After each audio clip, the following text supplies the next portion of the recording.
Jacques. Vous savez, l'éternel ministre de la Culture est garant de l'intelligence et du génie français, puisqu'on se souvient d'aucun de mes successeurs. Et pour cause, j'ai tant fait pour le pays, comme la fête de la musique, le printemps des poètes, l'opéra Bastille, les colonnes de Buren. Mais si je suis là, ce n'est pas pour parler de moi et de tout ce que j'ai réalisé, grâce à vos sous, mais pour célébrer un anniversaire. Si j'osais, je chanterais Happy Birthday to you, Mr. President. Happy Birthday to you. En effet, cela fait 1 an que nous avons un président 2.0, un président jeune, un président fort, un Robin des Bois qui, comme moi, pique l'argent aux pauvres pour nourrir les riches. Emmanuel Macron. Emmanuel Macron, quel bel homme! Emmanuel, comme un soleil. Emmanuel, plus Machiavel encore que François Mitterrand, que j'ai très bien connu et qui, par moments, j'ose le dire, François Mitterrand est en moi. Il est vrai que j'essaie, tant bien que mal, d'être dans les petits papiers d'Emmanuel Macron, afin qu'il me donne de nouveau des responsabilités ministérielles, car je me suis aperçu qu'il aimait les personnes d'un certain âge. Et là, je me dis que j'ai encore toutes mes chances. Il suffit de voir le ministre de l'Intérieur avec le dynamisme d'un poulpe anesthésié, ou encore sa femme Brigitte qui, je me suis laissé dire, avait le même âge que moi.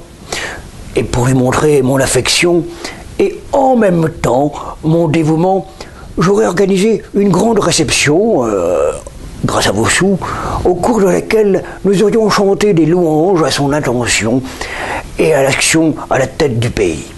Comme à l'époque, j'aurais appelé Pascal Sevran qui aurait présenté l'émission spéciale. Imaginons-la ensemble.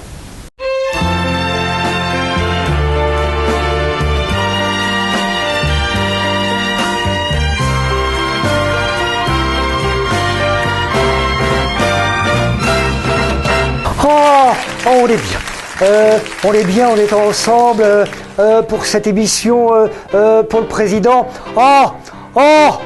Qu'il est beau. Oh, qu'il est beau le président. En plus, il est jeune. J'en ferai bien mon 4 heures. Hein, Tintin, hein, toi aussi. Oui, je sais. Souviens-toi du temps de la chance aux chansons. Il y avait des jeunes candidats, des bons hommes.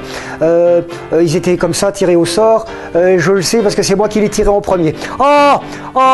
Alors, pour cette émission spéciale sur la chance aux chansons, on a réussi à rassembler toute la crème du show business et des vieilles chanteurs et des vieilles chanteurs et des vieilles chanteuses.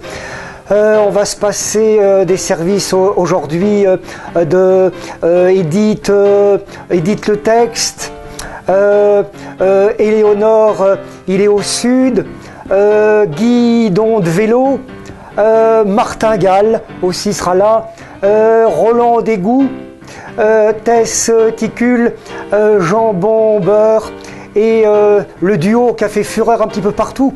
Souvenez-vous, les sœurs Porte. Souvenez-vous, c'était Véronique et Sarah Porte. Pour l'occasion, on a un jeune chanteur qui a écrit une chanson sur le président. Lui aussi, il est beau. Il est beau, il est... Tintin, c'est mon bon profil, ça va? Bon, ça va. C'est Calogero. Dans le milieu, on l'appelle Nimo. Calogero Nimo. Oui, Tintin, c'est ça. Il fallait bien faire une blague. Allez, on l'écoute. Ça, à toi.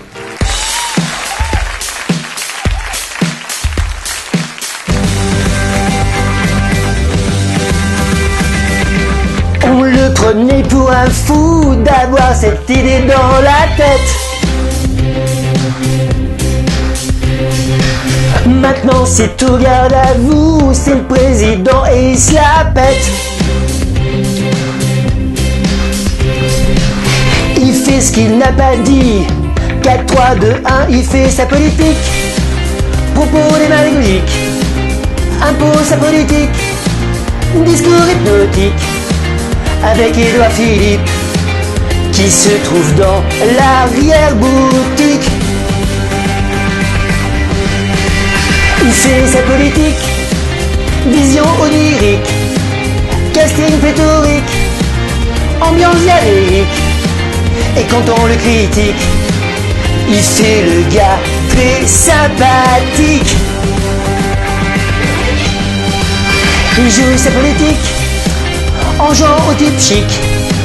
Clin d'œil et mimique, bah nous pour notre fric. Et même si ça nous pique comme une décharge électrique.